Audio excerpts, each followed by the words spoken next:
हे friends, अब हम इस कैंटरविला गोस्ट नोवेल की चैप्टर 5 की समरी कर रहे हैं।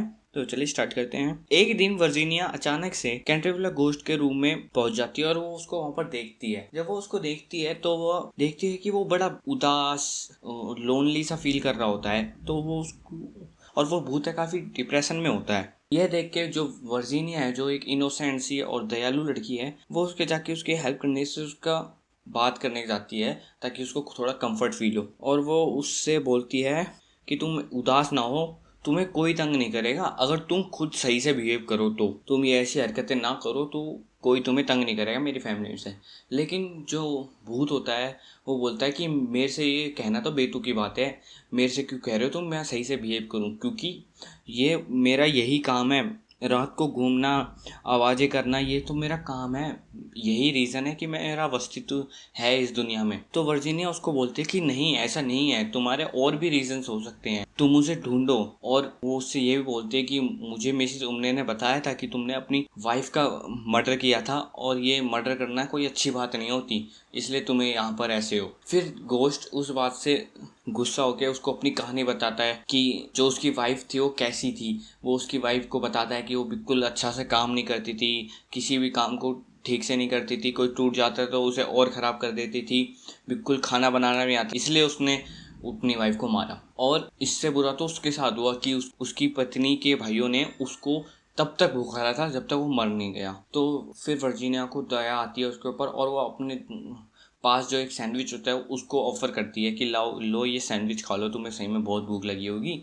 लेकिन जो घोस्ट होता है वो उसकी तरफ देखता है और हंस के बोलता है कि भूत लोग कोई खाना नहीं खाते। और वो उससे ये भी कहता है कि ना तुम अपने पूरे परिवार में जैसे बहुत अच्छी लगती हो, तुम्हारे जो रूड और डिसऑनेस्ट फैमिली है उसमें से तुम सबसे सही लग रही हो। यह सुनकर ना वर्जीनिया को बहुत गुस्सा आ जाता है कि उसकी फैमिली को रूड और डिसऑनेस्ट कैसे कहा है, सत्यवादी कैसे कहा। और यह सुनकर वह उसे बोलती है कि वो डिसऑनेस्ट और रूड नहीं, तुम रूड और डिसऑनेस्ट हो। वो उस पर चिल्लाती है कि क्यों, तुम ही तो थे जिसने मेरी कलर्स को चुराए थे ताकि तुम उस ब्लड स्ट्रेन को यानी खून के धब्बे को बार बार ला सको। तुमने मेरे सारे कलर चुरा लिए, एक के बाद पहले नीला, फिर पीला, फिर लाल, फिर नारंगी, और अब मेरे पास सिर्फ वाइट और ब्लैक रह गए हैं जिससे मैं सिर्फ और सिर्फ मून की तस्वीर बना सकती हूँ और कुछ नहीं बना सकती, और वो भी बहुत हार्ड होता है बनाना। तो ऐसे ऐसे करके वो उसके ऊपर चिल्लाने लगती है। और फिर वह उससे वर्जीनिया उससे कहती है कि तुम अमेरिका में शिफ्ट हो जाओ, तुम्हें वहाँ पर शायद अच्छी जगह मिल जाएगी और वहाँ के लोग शायद तुम्हें पसंद भी करने लगे। भूत इस बात को टाल देता है और फिर बातों ही बातों में बताता है कि उसे वो सोना चाहता है। तो वर्जीनिया उससे पूछते है तो क्या हुआ, सो जाओ। तो वो घोस्ट बताता है कि वो सो नहीं सकता, कि उसे सिर्फ नींद गार्डन्स ऑफ डेथ में आएगी, और वो गार्डन्स ऑफ डेथ यहाँ पर नहीं है, सिर्फ तुम ही उसे ला सकती हो। तो वो वर्जीनिया हैरान होके पूछती है कैसे।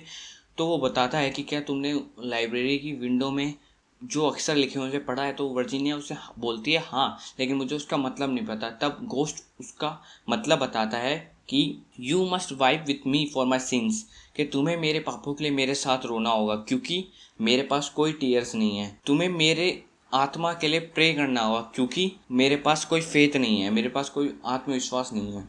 और अगर तुम हमेशा स्वीट रहो, अच्छे रहो, तो जो एंजल ऑफ डेथ है वो मेरे पे दया करेगी और मृत्यु घर खोल देगी मेरे लिए, ताकि मैं उधर आ सकूं और अपनी मृत्यु के बाद की जो लाइफ है, जो ज़िंदगी है, उसे जी सकूं। यह सुन के जो वर्जीनिया होती है वो काफ़ी हैरान हो जाती है। भूत उसे ये भी बताता है कि वो 300 साल से नहीं सोया और वो सही में बहुत ज़्यादा सोना चाहता है। और वर्जीनिया को उसके ऊपर दया आ जाती है और वो डर रही होती है, लेकिन उसका दिल बहुत बड़ा होता है, इसलिए वो उसका हेल्प करने का डिसाइड कर लेती है। वर्जीनिया बोलती है ठीक है, मैं तुम्हारे लिए प्रे करूँगी, अब बताओ मुझे क्या करना है, कैसे करना है। भूत जो होता है वर्जीनिया का बड़े दिल से थैंक यू करता है और फिर उसका हाथ पकड़ के एक रूम के साइड के कॉर्नर में, अंधेरे वाले रूम में चलने लगता है।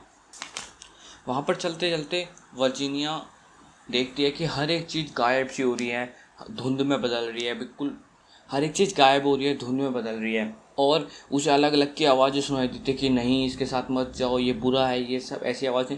लेकिन वर्जीनिया सबको इग्नोर करती है और अपनी आंखें बंद कर लेती है। और लास्ट में वो एक चैम्बर में पहुंचते हैं जो बिल्कुल खाली होता है और उनके पीछे एक दीवार अभी अभी बस बंद हुई होती है। और ये चैप्टर यहीं पर समाप्त होता है। अगले चैप्टर की लिंक आपको डिस्क्रिप्शन में मिल जाएगी।